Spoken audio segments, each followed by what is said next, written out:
Que a paz de Jesus permaneça em nossos corações, a todos nós aqui presentes, aos nossos irmãos internautas que nos assistem pela internet, e reforçando aqui a mensagem do Valentim aos nossos entes queridos que já desencarnaram, nessa homenagem que é feita hoje, dia 2 de novembro, aos nossos irmãos que já partiram para o além. A eles o nosso pleito de amor, de reconhecimento pela grandeza espiritual que eles deixaram para nós, nossos pais, avós, tios, irmãos, amigos. A Lívia, né? A Lívia, recém-desencarnada, nossa querida Lívia. Que Jesus, o Cristo, nos conforte a todos nessa caminhada nossa. Então nós vamos falar hoje sobre Jesus. Vocês observam que tem um artigo, Jesus, o Cristo. Por quê? Porque a palavra Jesus, em hebraico, tem um significado. O Messias, o enviado. Então todos esperavam o Messias chegar, que quer dizer Jesus. E a palavra Cristo vem de estrela, quer dizer crisostelar, foco de luz. Daí Jesus, o Cristo, Jesus, a luz. Jesus foi chamado por vários nomes, ou codinomes, quando ele passou pela terra. Na Índia foi chamado de Logos. No plano espiritual mais elevado é chamado de Sananda. Sananda quer dizer aquele que distribui amor. Vou repetir, aquele que distribui amor. O significado de Sananda. Podemos ser um Sananda também, é só distribuir amor. Na terra foi chamado de Jesus. Juntando todos esses nomes, vamos ter a palavra Cristo, que vem aqui na terra, vem de cristal, que é o material mais puro que nós temos na terra. E no plano espiritual quer dizer crisostelar, foco de estrelas, luzes que brilham. Este raio cósmico contém as qualidades divinas da divindade suprema, para auxiliar o ser que pertence a este raio. São suas qualidades, a grandeza e lucidez. Por isso que Jesus disse, brilha a vossa luz. Aí nós temos um exemplo de crisostelar, foco de estrela. Jesus quer dizer tudo isso. Por isso que quando ele apareceu para o apóstolo Paulo na estrada de Damasco, o apóstolo viu Jesus no seu esplendor, nessa grandeza. E Jesus tinha domínio dos 7 chakras. Daí a razão dele olhar para uma pessoa e saber tudo dela. Estamos caminhando para adquirir também essas propriedades. Porque ele disse que nós podemos fazer o que ele fez ou mais. Porque tudo que ele fez, ele adquiriu com o tempo, com a evolução, com a maturidade espiritual. Jesus fala que antes que a terra existisse, ele já era. Daí a idade de Jesus, espírito velho no tempo. Agora eu chamo a atenção nossa para nós não esquecer esse trecho que Isaías escreveu. Olha o que Isaías escreveu. Isaías nasceu no ano de 760 a.C. Importantíssimo observar essa data. E ele fala com propriedade, 700 anos atrás, quase 800, falando de Jesus. Então, Isaías é o maior dos profetas que escreveu sobre a vinda de Jesus. Nascido no ano de 760 a.C., começou o seu trabalho com 20 anos, exerceu por 50 anos. Seu livro contém 66 capítulos. E no capítulo 53, versículo de 7 a 10, ele escreve o seguinte. Vamos lá.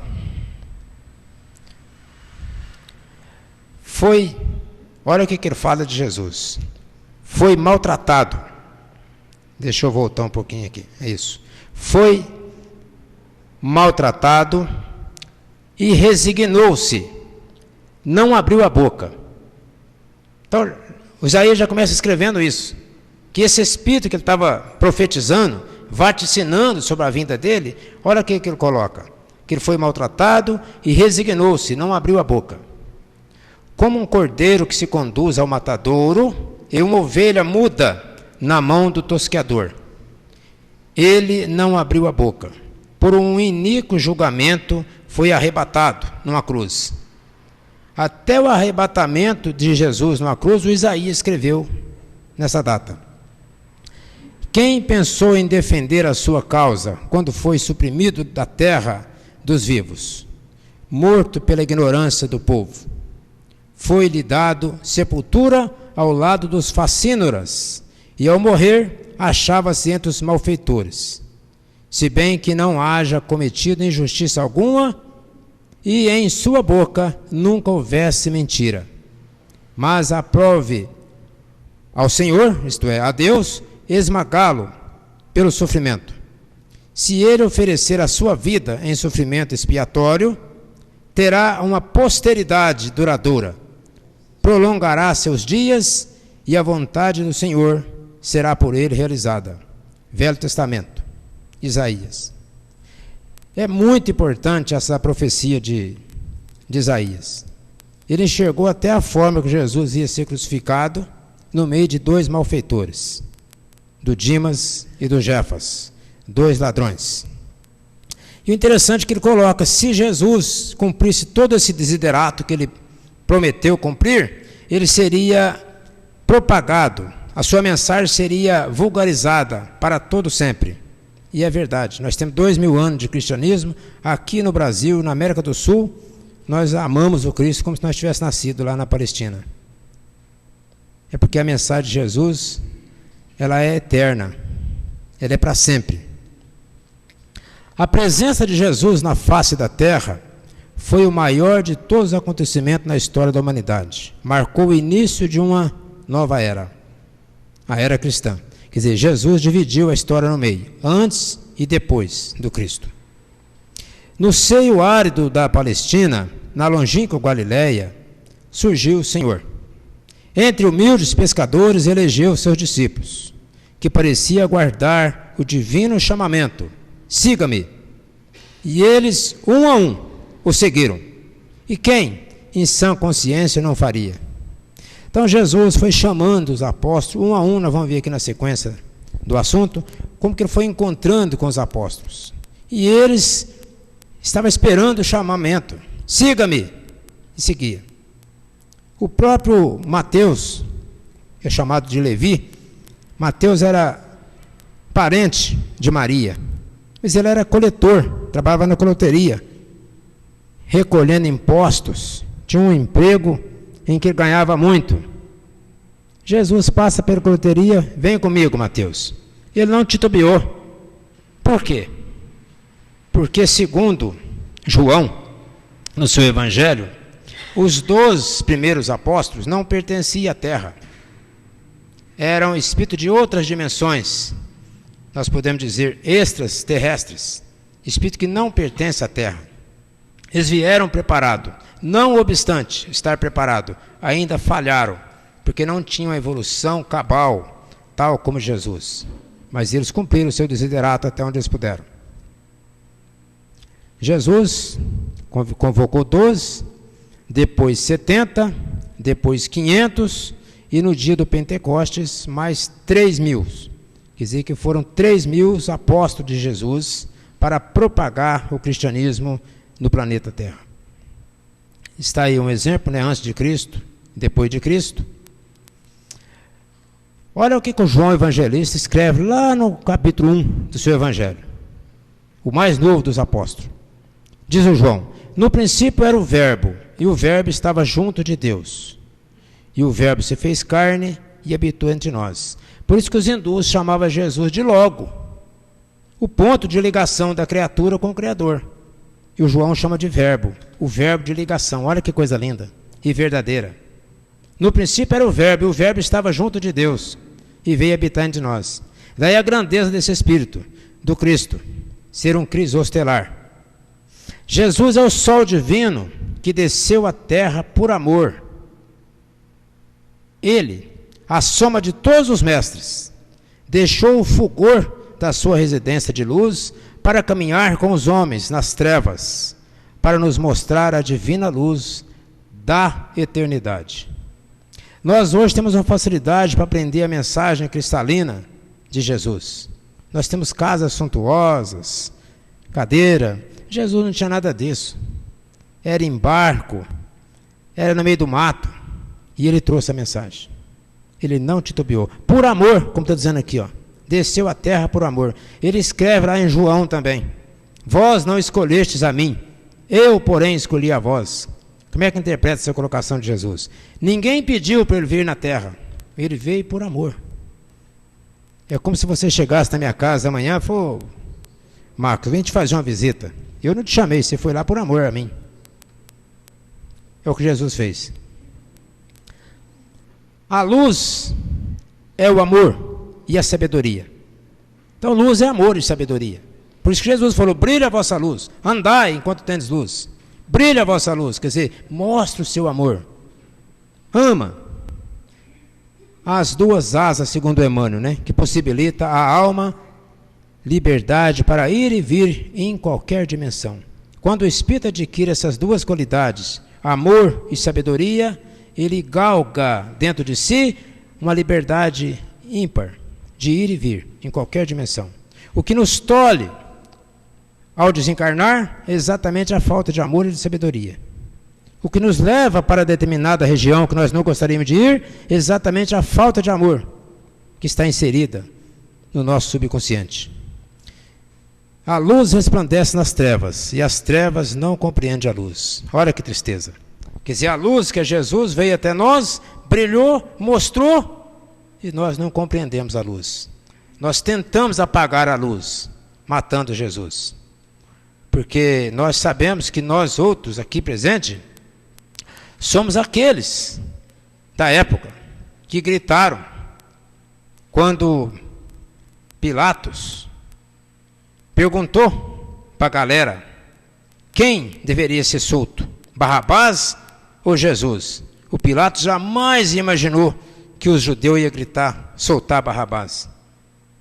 E segundo Maurício Crispim, por indução mental, no retrocesso das nossas reencarnações, éramos nós que estava lá. Nós gritamos Barrabás, soltar Barrabás. O Barrabás era sanguinário, participava na quadrilha de 4 ladrões, ele era o pior dos 4. Ele seria crucificado, Dimas, Jefas e Barrabás. Não era Jesus. Nós é que escolhemos para soltar o Barrabás e crucificar Jesus. Por isso que nós estamos vivendo até hoje essa maldita corrupção. Nós escolhemos o ladrão em vez de escolher Jesus. Estamos pagando ainda coisa dentro de nós. Precisamos orar com a alma, com as lágrimas, para tirar de dentro de nós um erro que nós cometemos há muito tempo atrás. Quando eu digo nós, não estou dizendo nós só dentro da sala, não, estou dizendo o planeta Terra. 7 bilhões de almas encarnadas e mais 23 bilhões desencarnados. Mas vamos falar aqui do anúncio a Maria, quando o anjo Gabriel veio falar com Maria, avisar a ela que ela ia dar à luz. Olha que coisa linda. Saudação do anjo Gabriel. O anjo chegou, ela estava na sua casinha, e ele a cumprimentou, dizendo: Ave Maria, quer dizer, bom dia Maria, cheia de graça. Você é cheia de graça. O que é graça? É merecimento. É quando você merece, você tem. Você está cheia de graça. O Senhor está convosco, quer dizer, Deus está com você. Olha que profundidade. E ainda falou: bendita sois vós entre as mulheres. O que é bendito? É puro, santo, divino. Então Maria estava cheia de graça, o Senhor estava com ela e ela era bendita. E entre as mulheres, não tinha outra igual a ela. E naquela época tinha 300 milhões de habitantes no planeta. Maria era a única bendita. Claro, nós vamos ver um pouquinho para frente a qualidade dela. E o anjo completa: bendito é o fruto do vosso ventre. E dá o nome, Jesus. Quer dizer, você foi escolhida por Deus, você está preparada, você está cheia de graça, você é bendito e seu filho também é bendito. E vai chamar Jesus. E o que ela respondeu? Ela não fez como Zacarias. Esse mesmo anjo, quando apareceu para Zacarias lá no templo de Salomão, e falou para Zacarias que a Isabel ia ter um filho, não obstante ela estar com mais de 70 anos, Zacarias também, o anjo fala para ela: sua mulher, Zacarias, vai ter um filho, e você colocará o nome de João, que o Zacarias respondeu? Você lembra? Isso não pode acontecer. Minha mulher já está velha. Ele duvidou. E o anjo falou, porque você duvidou do poder de Deus, você vai ficar mudo até seu filho nascer. E não deu outra. Zacarias perdeu a voz na hora. Maria não. O que ela fala na hora que o anjo fala tudo isso aqui para ela? Ela fala, eis aqui a escrava do Senhor. Faça-se em mim segundo a vontade do Pai, que está nos céus. Isso é emocionante. Na hora ela aceitou. Muitas vezes acontece com a gente. Nós duvidamos do poder de Deus. Duvidamos. Nós oramos, pedimos, mas não acreditamos. Nós passamos pelo passo, muitas vezes, com a dor, qualquer outro problema, ou um problema que o valha. Fazemos um pedido, mas lá dentro de nós não temos aquela certeza absoluta como Maria. Eis aqui a escrava do Senhor. Faça-se em mim segundo a vontade do Pai. Isso é que é importante. E aí a maturidade de Maria? Alma lapidada na força do amor. Já percorreu muitas pátrias e conhece inúmeras estrelas. Este espírito já sintetizou em si todas as virtudes conhecidas na terra. Todas as virtudes conhecidas na terra. E desce até a terra, para testificá-las, vivendo o amor nas suas irradiações mais altas, para que o Cristo de Deus tomasse um corpo físico no planeta Terra.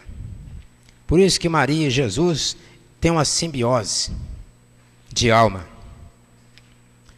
Como o nosso tempo não permite a gente apresentar toda a palestra, a gente vai resumindo, né? Vamos falar agora da humildade de Jesus. Esse espírito sublimar, um avatar dos maiores que já passou pela terra, mostrou a maior qualidade de uma alma, que chama humildade. Nasce Jesus numa manjedoura, na Palestina, no meio de uma raça muito difícil. Os fariseus, saduceus, escribas e samaritanos. Os fariseus e os saduceus e os escribas era a raça mais rica e conhecedor do Velho Testamento. Eram doutores da lei, os fariseus, mais precisamente os escribas. Eles que faziam as pregações lá no tempo de Salomão.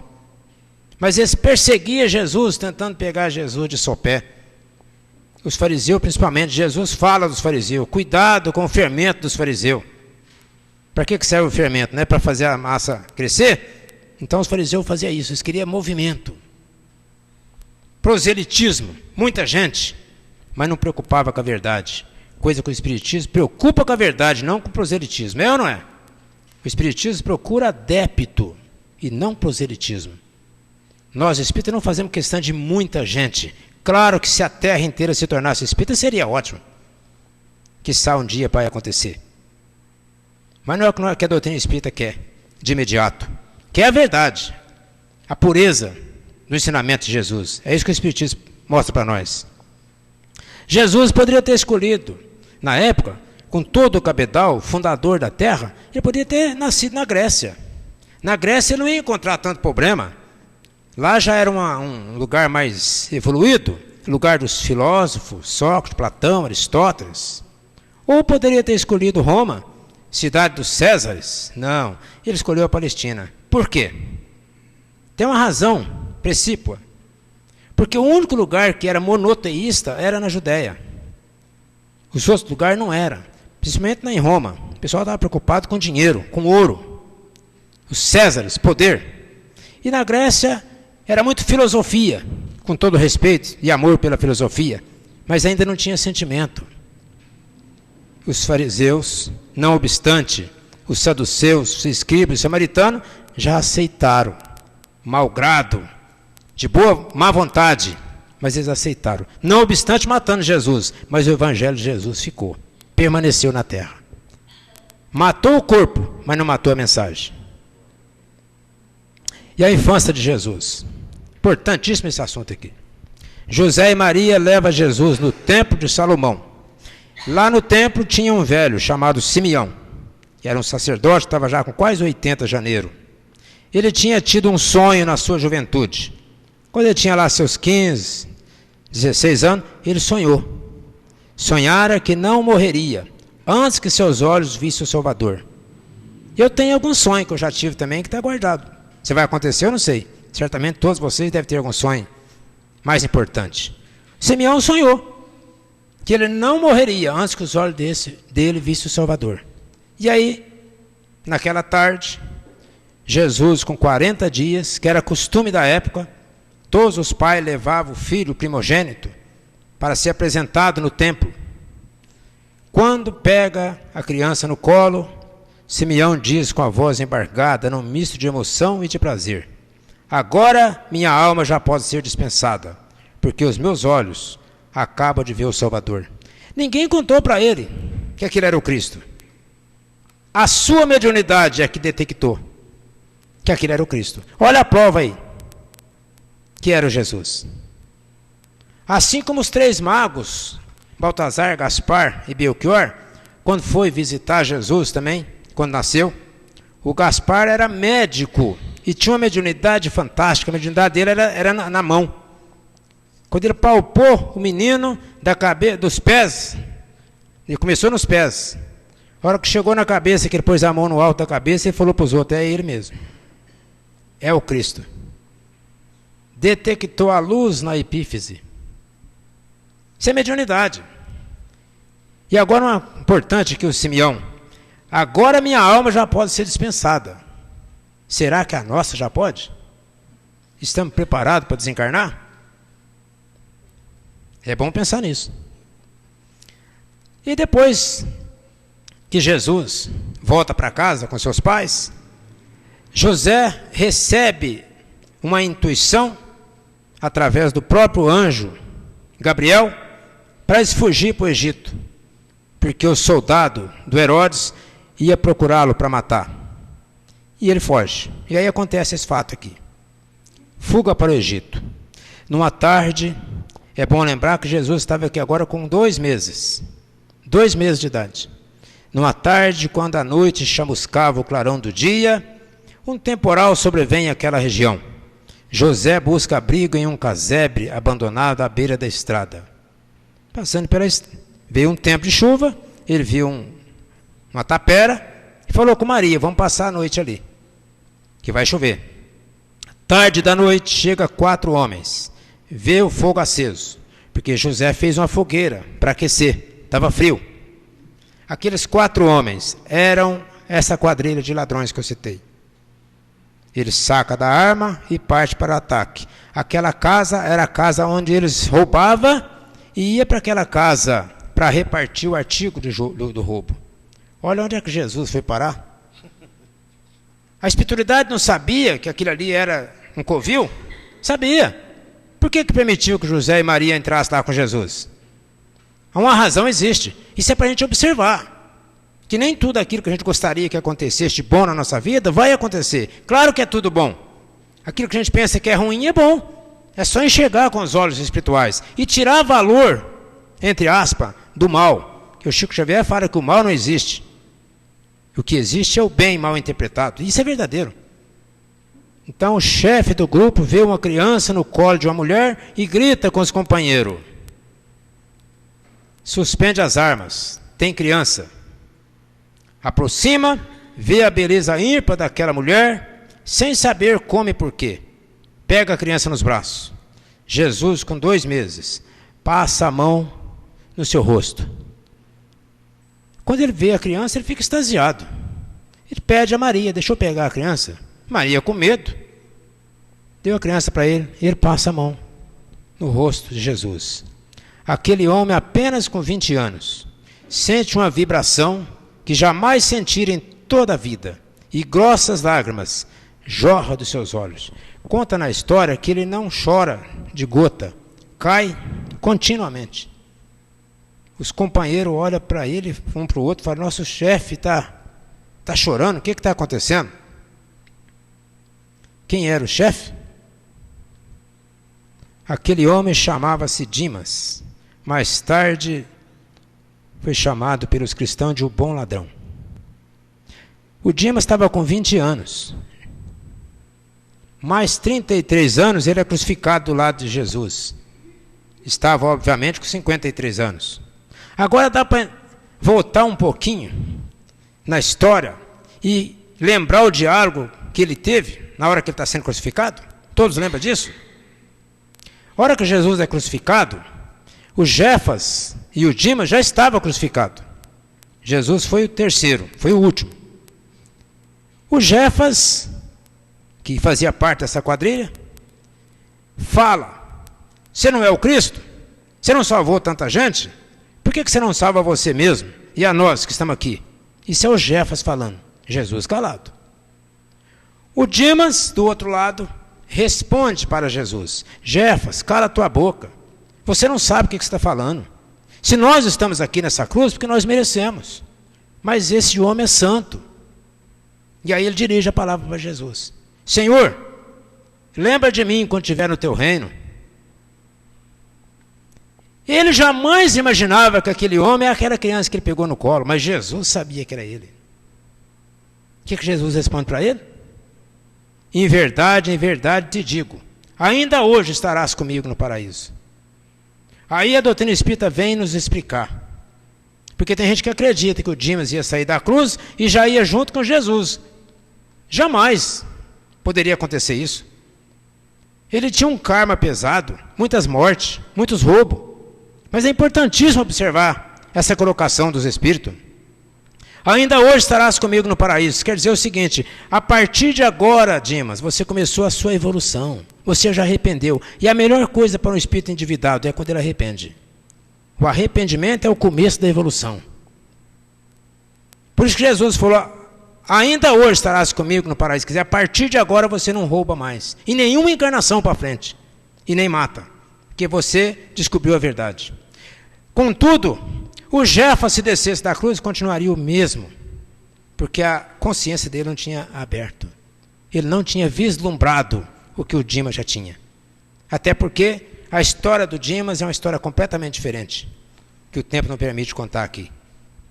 Ele entrou nessa quadrilha porque mataram o pai dele, na frente dele, para roubar.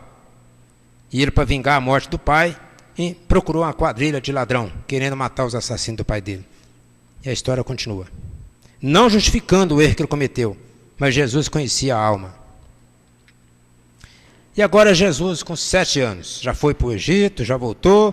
E agora José e Maria moravam à beira de uma estrada, lá em Nazaré. Foi passando 4 homens carregando um outro numa maca.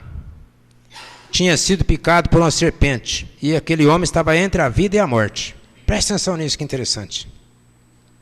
Eu nasci aqui em Biraci, lá para os anos de 58, 59, e eu cheguei a presenciar isso. O pessoal lá na roça, quando morria alguém, levava numa maca.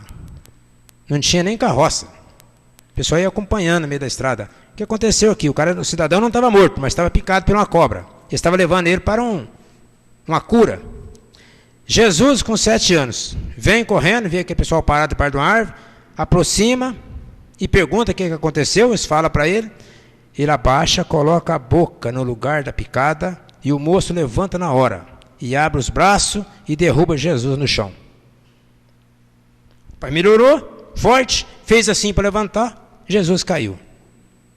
Jesus levanta, olha dentro dos seus olhos e fala: você será um dos meus discípulos. Olha a grandeza do Cristo. Olha como é que ele foi encontrando os seus discípulos. Você será um dos meus discípulos. Aquele homem era o Judas Iscariotes. Esse é o Cristo que nós estamos procurando seguir. Aprender com ele para a gente procurar ser um espírito de escola. E agora Jesus, com 12 anos, acompanha um grupo de pessoas num passeio campestre. Eis que uma mulher dá à luz e Jesus é chamado para ver a criança. Como é que aconteceu isso? O pessoal saía de um sítio para ir no outro. Ia lá 2, 3 famílias, ir junto. Vamos visitar o Valentim lá no sítio dele. E no meio do caminho, uma mulher deu à luz. Naquela época não tinha pré-natal. Levaram ela para uma casinha ali, separaram as crianças para um lado. Depois que fez o parto, chamou Jesus. Jesus, vem cá para você ver a criança que nasceu. Jesus aproxima. Quando pega a mãozinha da criança, ele fala com toda a propriedade: só faltava você. Os outros todos já vieram. Mais um apóstolo chegando. Só faltava você. Todos já vieram. Aquela criança era o João Evangelista, irmão de Tiago, filho de Zebedeu e de Salomé. O único apóstolo que desencarnou com 94 anos na ilha de Pátima, não foi assassinado como os outros. O mais evoluído deles. O mais íntimo do Cristo. E o mais novo. E foi o João, e o profeta Isaías, e o anjo Gabriel, que ajudou na fecundação, para que Jesus pudesse encarnar. Ele ajuda na fecundação, depois reencarna. Depois de 12 anos ele volta e vem encarnar. E no ano de 1200 ele reencarna como Francisco de Assis. E algumas frases que Jesus deixou, algumas, eu coloquei duas aqui só. Olha o que Jesus fala. Vós não escolhestes a mim, porém eu escolhi a vós. Citei ela no começo. Eu acho isso profundo. Ninguém pediu para ele vir, ele veio por amor. E essa outra, quem quiser vir após mim, negue a si mesmo, pega a sua cruz e siga-me. Gente, isso aqui é profundo. Olha o verbo que Jesus usa. Ele não obriga ninguém a segui-lo. Quem quiser vir após mim. Estamos aqui hoje, nessa abençoada casa, Centro Espírita Luz e Amor, aqui em Franca, por amor. Nós viemos por amor. Ninguém forçou nós vir. Jesus está falando. Aquele que quiser vir após mim, negue a si mesmo. E negar a si mesmo é muito difícil. Você tem que largar algum ponto de vista, alguns quefazeres materiais, para nós seguirmos o lado espiritual. Senão não tem jeito. Por isso que ele falou, buscar em primeiro lugar o reino de Deus e a sua justiça, e o resto vos será dado por acréscimo. Infelizmente, o homem corre atrás do resto, em primeiro lugar. E o lado espiritual se sobrar tempo. É ou não é? Para ler um livro, para participar da reunião, para ir na palestra, ou um trabalho social, a gente vai arrumando uma desculpa para não fazer. Isso é gravíssimo para todos nós. E alguns feitos de Jesus, que são chamados milagres. Jesus fez algum milagre? Não. E eu estou falando para a internet. Eu estou dizendo que Jesus não fez milagre. Por que não? Porque o milagre seria a obra do acaso. E o acaso não existe. O milagre seria tirado algo do nada. E nada sai do nada. Então tem que ter uma explicação por que Jesus, por que ele fez o que ele fez. Vamos pegar aqui, por exemplo, a transformação da água em vinho. Como é que ele fez? Ele simplesmente manipulou o fluido magnético, a água que é composta de H2O, a química mais simples que nós temos na Terra, um átomo de hidrogênio e 2 de oxigênio, ele alterou a química da água e transformou em vinho. Para ele, foi fácil. Ele sabia fazer isso. Estou falando, sabia quando ele esteve aqui. A multiplicação dos pães. Foram 2 multiplicações. A primeira era 5 pães e 2 peixes. Está lá em Mateus capítulo 14, versículo 13. 5 pães e 2 peixes. Ele multiplicou e alimentou 5.000 homens, sem contar as mulheres e as crianças. Ainda sobrou 12 cestos. Está lá no Evangelho. Como é que ele fez? Não foi do nada. Ele também usou o magnetismo. Por isso que ele falou, vós podeis fazer o que eu faço ou mais. Mas nós não trabalhamos em nós esse amor divino, para que possamos também aprender a fazer. Então não é milagre. É saber manipular o fluido magnético do universo. E Jesus sabe. E agora essa parte que eu também gosto muito. A cura de um centurião, o chamado Cornélio. Como é que processou isso aqui? O Cornélio, como ele era centurião, era reservada as melhores casas em Jerusalém para os centuriões. Eram as mansões. E eles tinham vários empregados.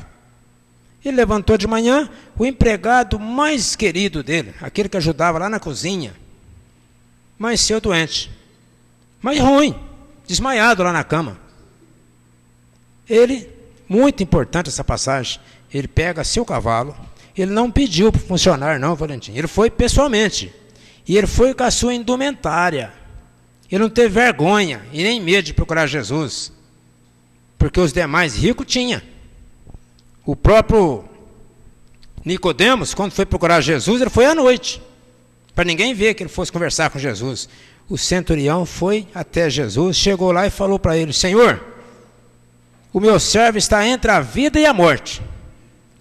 Se o senhor quiser, olha que profundidade, basta uma palavra e ele ficará curado. Que confiança que esse homem tinha. Jesus fala para ele assim: então eu quero, vamos lá na sua casa. Ele dá mais uma demonstração de grandeza. Não, Senhor, eu não sou digno do Senhor entrar na minha casa. Eu sou um pecador. Eu não mereço a visita do Senhor lá, né? Olha, eu não sou digno do Senhor entrar na minha casa. Aí ele fala para Jesus: olha, eu que sou um pecador, eu tenho funcionário, eu falo para ele ir lá, ele vai. Falo para ele vir cá, ele vem. Se o Senhor quiser, basta uma palavra e meu servo vai ficar curado. Jesus olhou para ele e falou: então eu quero, o seu servo está curado. Ele foi trabalhar. Quando ele chegou à tarde, os funcionários foram encontrar com ele. Fulano, Cornélio, o rapaz melhorou. Ele só fez uma pergunta: que hora que melhorou? Foi tal hora. Ele pensou: foi a hora que Jesus falou. Isso é fé. Jesus depois fala sobre ele: nunca vi tamanha fé, nem mesmo em Israel. Centurião. Mais tarde, quando ele ficou sabendo que Jesus ia ser crucificado, isso me emociona. Ele procurou Jesus outra vez, falou: Senhor, se o Senhor quiser, eu vou no seu lugar. Eu morro no seu lugar. Jesus olhou para ele e falou: não, essa é a minha vez, vai chegar a sua também. Porque nós temos o livro dele aí. Cornélio, centurião que viu Jesus. E qual foi o maior milagre? Uma vez que Jesus não fez milagre, mas eu estou falando que aqui tem um milagre. Entre aspas. Está lá entre aspas. Lá. Foi a implantação da boa nova na terra, o evangelho, a moral cristã. Sem nenhum meio de comunicação, telefone, televisão, rádio, internet, correio. A mensagem de Jesus está cristalina. 2000 anos depois ela está viva nos nossos corações, em todas as igrejas. Se é chamar de milagre, isso aqui é um. E aí vem a explicação. O maior milagre que Jesus operou, o que verdadeiramente atesta a sua superioridade, foi a revolução que seus ensinos produziram no mundo, malgrado a exiguidade dos seus meios de ação. Com efeito, Jesus, obscuro, pobre, nascido na mais humilde condição, no seio de um pequeno povo, quase ignorado e sem preponderância política, artística ou literária, apenas durante 3 anos, deixa a sua doutrina para todo sempre. 3 anos. A mensagem de Jesus ficou para toda a posteridade. Em todo esse curto espaço de tempo, é desatendido e perseguido pelos seus concidadãos. Vê-se obrigado a fugir para não ser lapidado. É traído por um de seus apóstolos, negado por outro, abandonado por todos. No momento que cai nas mãos dos seus inimigos, só fazia o bem, e isso não o punha ao abrigo da maledicência, que dos próprios serviços que ele prestava, tirava motivo para acusar. Quer dizer, o pessoal da época, qualquer motivo era motivo para acusar Jesus. Haja vista aquele momento em que eles pegaram a mulher adúltera. A lei de Moisés era taxativa. Toda mulher que fosse pega em adultério era uma lei. Não tinha que perguntar para Jesus. Podia matá-la, a pedrada na época. Mas, o que Jesus responde? E ele mandou apedrejar a mulher. Mandou ou não mandou? O verbo é taxativo. É imperativo. Quando levou a mulher até ele, ele falou assim: atire a primeira pedra, aquele que estiver sem pecado. Só que ele impôs uma condição. Quer dizer, eles procuravam pegar Jesus de toda maneira, mas nunca pegou. Não discute com a verdade, que você vai perder. Eu vou passar aqui para nós chegar ao final. Essa parte, finalizando, presta atenção, isso aqui é muito importante. Os judeus, depois que Jesus foi condenado à morte, eles quiseram fazer uma sátira com Jesus. O que é sátira? Uma gozação. Pediram para escrever essas 3 letras. I-N-R-I, que quer dizer em hebraico: Jesus Nazarenos Rex Ioderon. Traduzindo para nós: Jesus Nazareno, rei do judeu. Como pode um rei com a coroa de espinho, pregado numa cruz, Isso é a maior gozação que o cidadão pode fazer para o outro. Jesus Nazareno, rei dos judeus. Um rei anda de coroa de ouro, carruagem de ouro, palacete. Mas o lado esotérico, o lado divino, a verdade é cristalina e não falha. Em latim, as 4 palavras, ignis, vou colocar aqui as flechinhas. Ignis quer dizer fogo, natura, natureza, renovatur, renova, e integra integralmente, que espiritualmente dá essa frase. O fogo renova integralmente a natureza íntima do homem. O fogo renova integralmente a natureza do homem. O fogo é o amor. O fogo é o amor. E a gente pode provar. Porque Jesus falou assim, é Ele que fala. Ele que chama o amor de fogo. Não sou eu não. Não somos nós não. Ele fala assim, não penseis que vim trazer paz na terra. Eu vim lançar fogo. E tem pressa que esse fogo acenda. Porque o dia que o fogo acender dentro de nós, que é o amor verdadeiro, aí nada nos atinge. A maior grandeza de uma alma é quando ele se torna inatingível, porque verdadeiramente ele ama sem esperar nada em troca. E isso é fogo para nós. Para nós o amor é fogo. E a manjedoura representa o nosso coração, onde o Cristo deve nascer a cada momento, em cada um de nós. E é quando bate alguém na nossa porta, que a gente muitas vezes não gostaria que batesse. É aquele momento que você vai mostrar o seu coração. E alguns fatos que nós, para encerrar nosso bate-papo sobre Jesus, nós vamos contar isso aqui. O Chico Xavier, ele estava num dia 24 de dezembro, no programa da Hebe Camargo. A Hebe Camargo e a Consuelo Leandro entrevistando o Chico. Aí a Hebe perguntou para o Chico, ô Chico, quem é Jesus para você? Ele deu uma mexidinha assim no sofá, ele falou, ô Hebe, quando eu morava em Pedro Leopoldo, e eu visitava uma família que morava numa casinha afastada da cidade, e a senhora tinha uma filha que ela era paralítica, ela era cega, muda, estava lá na cama, e eu sempre visitava, e ela chamava Valéria. E nessa véspera de Natal eu fui visitar a Valéria, fui lá desejar um Feliz Natal para ela. Enquanto a mãe dela fazia um café, eu fui lá para o quarto, sentei do lado dela, comecei a conversar com a Valéria. E olhei para os olhos dela e falei, Valéria, fala Jesus. Ela estava com 17 anos, nunca tinha falado. Ela estatalou o olho, olhou para ele contando, e ela soltou a voz e falou, Zozus, com Z. Ele levou um choque e chamou a mãe. Fulana, vem cá, sua filha começou a falar. A filha veio, a mãe veio. O que foi, Chico? Ela falou Jesus. Fala de novo. Ela olhou para ele e para a mãe e tornou a falar, Jesus. A mãe chorou, abraçou o Chico. Ô Chico, a minha filha vai falar, que coisa boa. Ele foi embora. No outro dia, 25 de dezembro, 7 horas da manhã, bateu na porta. Era um mensageiro. Ele abriu. Chico, eu vim te falar que a Valéria desencarnou. Ele falou, nossa, ela só falou 2 vezes. E as 2 vezes que ela falou Jesus. Aí ele conta que foi no sepultamento, tudo certinho, mudou para Belo Horizonte, para Uberaba. 40 anos passou, ele foi internado no hospital, acometido de uma angina, uma dor terrível no coração, não podia falar. O médico proibiu ele de falar, porque não podia falar, porque senão agredia mais o coração. Ô Chico, você está proibido de receber visita, só com a minha ordem. Combinado? Ele falou, combinado, doutor, tudo bem. Mas e se o desencarnado vir falar comigo, for banho, eu não posso fazer nada. Aí pôs uma plaquinha lá, visita proibida, e o Chico contou que numa madrugada fria, uma dor terrível, que ele não gritava porque não podia, para não atrapalhar os outros pacientes.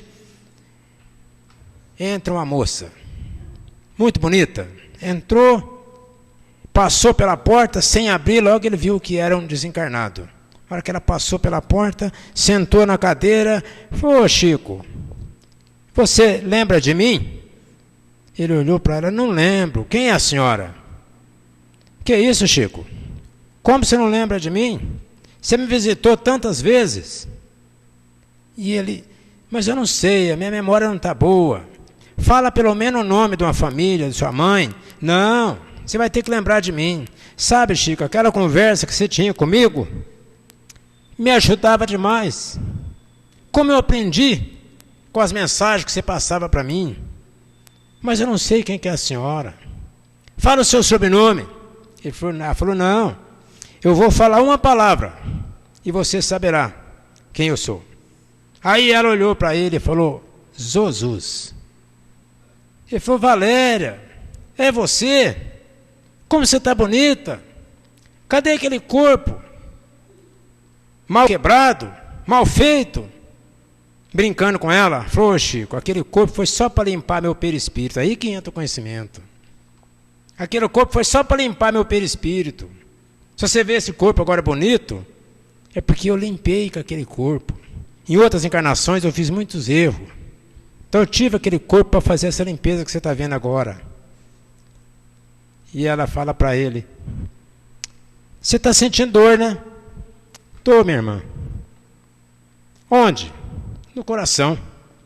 Ela pôs a mão no peito dele, olhando dentro dos olhos dele, e falou: agora fala você, Jesus. E ele fala: Jesus. Claro que nessa hora estava todo mundo chorando, lá no programa. Ele fala que a dor saiu na hora, como se tirasse alguma coisa de dentro.